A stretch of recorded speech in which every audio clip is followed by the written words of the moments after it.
आज मुझे हमारे पूज्य जयप्रकाश नारायण जी जेपी जी, जिनको हम सब लोग लोक नायक जयप्रकाश नारायण जी के नाम से जानते थे, आज उनके निवास स्थान पर मुझे उनके जन्मदिन के अवसर पर आने का सौभाग्य मिला। मुझे अपने युवा काल के दिन याद आ गए, क्योंकि जब मैं कॉलेज में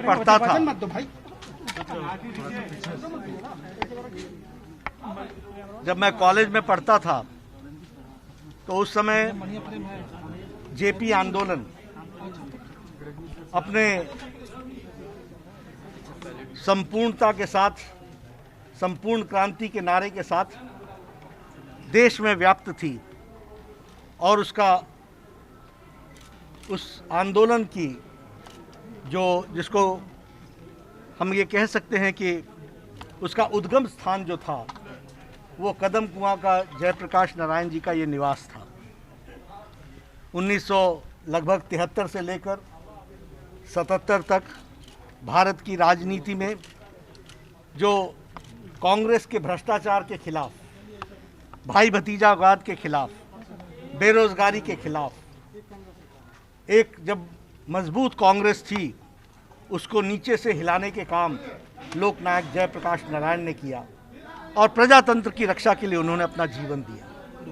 हमें मालूम है, याद होगा कि 75 में इमरजेंसी लगाई श्रीमती इंदिरा गांधी जी ने, और उस इमरजेंसी के दौरान जयप्रकाश जी के साथ बहुत तरीके की यातनाएं भी हुई, लेकिन वो सच्चाई से कभी नहीं हटे और उन्होंने निरंतर लड़ाई रखी। मुझे याद है सुशील मोदी जी उस समय छात्र संघ के जनरल सेक्रेटरी होते थे, पटना यूनिवर्सिटी स्टूडेंट्स यूनियन के।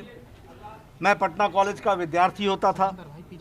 इमरजेंसी में भी पुलिस से बचकर छात्रों के बीच में सही आवाज़ उठाना उस समय हम लोगों का कर्तव्य होता था। और जब जयप्रकाश जी को अरेस्ट कर लिया गया था तो हम लोग यहाँ पीछे आया करते थे और इस स्थान से ही प्रेरणा लेते थे, ताकत लेते थे। मुझे याद है जब मैं यहाँ खड़ा हूँ तो ये जो स्थान है, जो आपने मुझे तस्वीर दी, वो तस्वीर यहाँ की है। पूज्य जयप्रकाश जी ने उस समय हम लोगों ने विद्यार्थी परिषद की तरफ से शिक्षा में परिवर्तन के लिए देश भर में एक आंदोलन चलाया था। उस यात्रा की दीप जला करके शुरुआत पूज्य जयप्रकाश नारायण जी ने यहाँ पर की थी। मैं यहाँ इसलिए आपको लेके आया हूँ कि मेरे साथ बहुत से यादें जो मेरी आंखों के सामने हैं वो आपके साथ आज शेयर करना चाहता हूँ।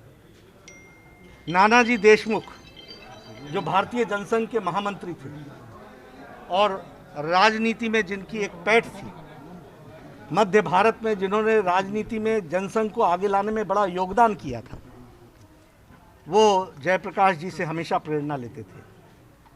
जयप्रकाश जी का जन्म 1902 का है, 11 अक्टूबर का, और नानाजी का जन्म 1916 11 अक्टूबर का है, एक ही दिन का है, विजयदशमी के दिन का है।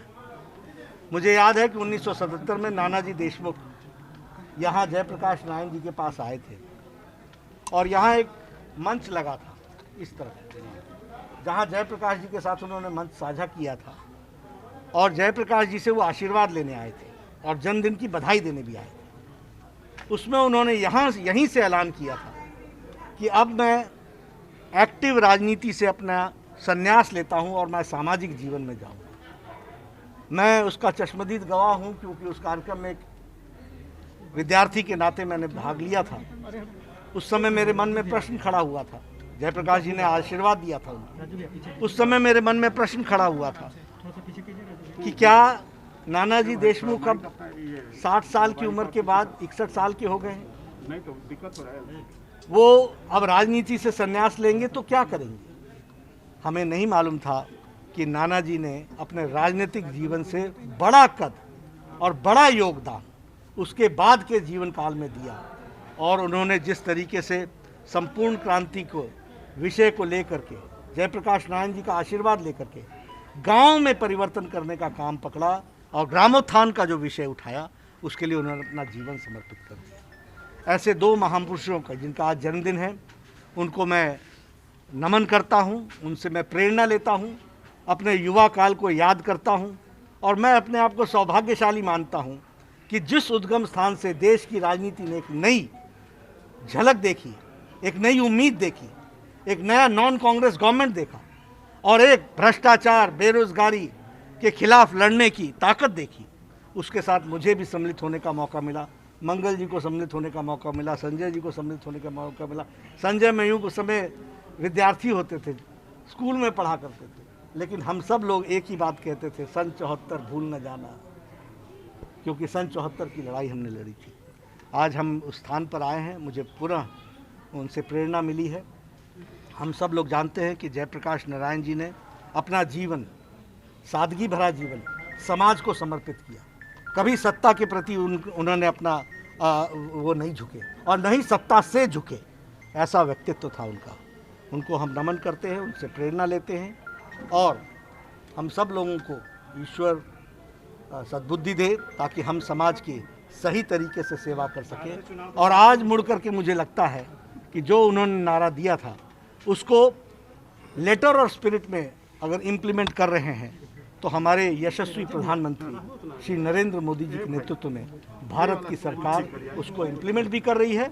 और राजनीति में जो वो राजनीति की संस्कृति को बदलने की बात करते थे, वह बात उसको नरेंद्र मोदी जी ने भारत की राजनीति में संस्कृति का बदलाव किया है और उस बदलाव के साथ साथ पारदर्शिता के साथ देश को विकास की ओर ले गए हैं और दुनिया में देश को स्थापित करने में उन्होंने अपना योगदान किया है।